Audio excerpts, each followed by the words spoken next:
name is Ben McGowan. In this segment I want to talk about immigration and immigration reform. I think that people are misunderstanding why people are opposed to immigration reform.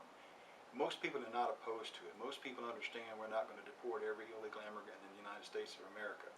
But at the same time, we're not going to sit back and let people march down our streets carrying flags of other countries demanding that they have the same rights as U.S. citizens when they haven't earned it.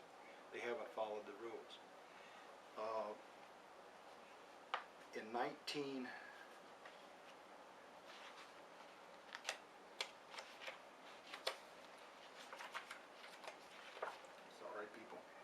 In 1986, Ronald Reagan signed the act that allowed people to become U.S. residents and then follow on to U.S. citizens.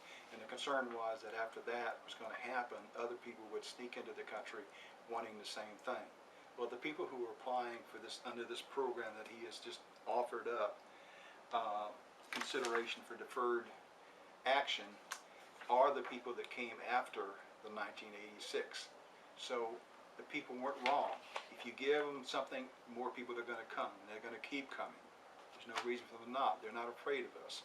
The reason we need a law that makes it a criminal act to come into this country without permission. When people apply for this deferred action, the government is saying, well, not all of them that apply will be accepted, but those who are not accepted won't necessarily be deported. Well, see, that's a crock of crap, because if you fill out the form and you're not accepted, that should be proof enough that you're not supposed to be in this country, because that would be a violation of the policies. You should be deported, but no one's telling anybody that. And a lot of the people who are going to apply for this program are going to find themselves in a hell of a lot of hot water, because what people are going to find out is the Social Security numbers, the driver's license, and all these other things that they have are fake documents. They're false documents. And that will be traced back, and they will do this thing over 2 years, and we'll know where their families live. We'll know if your brother, or your sister, or your mother, your father, your grandparents, if they have conducted any criminal activities. So it may affect the whole family, not just the one student that's going to apply. So if you think Obama's doing you a favor, you're wrong. The way we should do this, we should have an immigration policy that people are in this country, they can apply, we look at it, and we say, okay, you're fine. You may eventually become a resident of the United States of America, but you're never going to have the right to vote in a national election. That would be the penalty for not going to the correct process the first time. They say it's horrible that I would consider that. They're not going to be affected in local. That's up to states and local agencies whether they want people who are on legal residency to vote or not. But as far as the federal government, there's too many people out there playing the race game, and they want these races to come in here so they'll have more votes for their people. It doesn't work that way. If they want to come up with a plan and suggest this and stop all these marching and demanding what not in their constitutional rights, that's fine. And when you have a Secretary of Labor that goes on Spanish stations and other stations and tells them, if you have any trouble at work, contact my office, because that would be a violation. If they're violating the laws, we'll take care of that. In other words, again, second class U.S. citizens are second class, and illegal immigrants become first class in this administration's eyes. The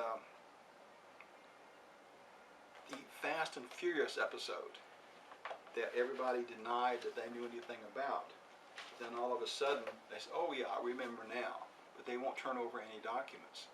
Then you turn around and you read in my local newspaper, and it was on the internet too, that there was another blown DEA sting that where a 18-wheeler was basically being used by DEA without the owner's permission, and his driver was being used, and apparently was an informant that he did not know about. He thought the truck was in repair. The driver ended up being shot 8 times in front of 12 DEA agents. And to this day, this report, the man has not been compensated for his truck, the damage to his truck, or the loss of use of his truck. And DEA says we don't comment on what our agents do as far as with informants. So here you go again. DEA is using people, American citizens, American equipment, American business owners, and they're not going to own up to it.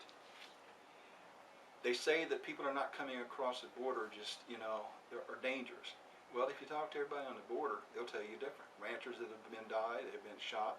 Border Patrol agents that have been executed and shot. Border Patrol agents, that one of them was sitting in his truck and was shot executional style. Don't tell me that federal agents are not being sacrificed along with local police officers and others down there. That's a big lie, and the head of the Homeland Security knows that. She was in Arizona, and like all the law enforcement agents say, she knows the truth, but yet she works for Obama, and now she's all at once, she disagrees with that. If people think the border is safe, then move down on the border and support it. I don't care. But if you'd watched the movie Men of Valor, it was a movie that was partly sponsored by the Pentagon. And what it did, it showed actions of four active duty special op troops doing some stuff with the drug wars, and it showed them setting down equipment and everything into the river and how they performed the operation. This is a perfect training film for the drug cartels to use, or the Taliban to use, or for the Al-Qaeda to use, on how we do our missions. Another contradiction from what Obama says. We say we're not going to send any troops into Mexico. Obama's administration hires a retired military officer, special ops person, as a civilian to go into Mexico to do some training. Training for what? No one knows. It's been a dead issue since. People get killed on the border, and the first thing they want to do, Mexican citizens want to sue the Border Patrol agents or people in the United States for the death of their idiot people. It's not going to happen. The Mexican people are smart, hardworking, and talented. We need them, their nation, and their nation needs us. But those ones that are going to continue to cross over and become slaves in this country and then complain about it, I don't want them in this country. There are rules and there's laws on immigration. Follow them, enforce them. That's the reason they're there. Thank you.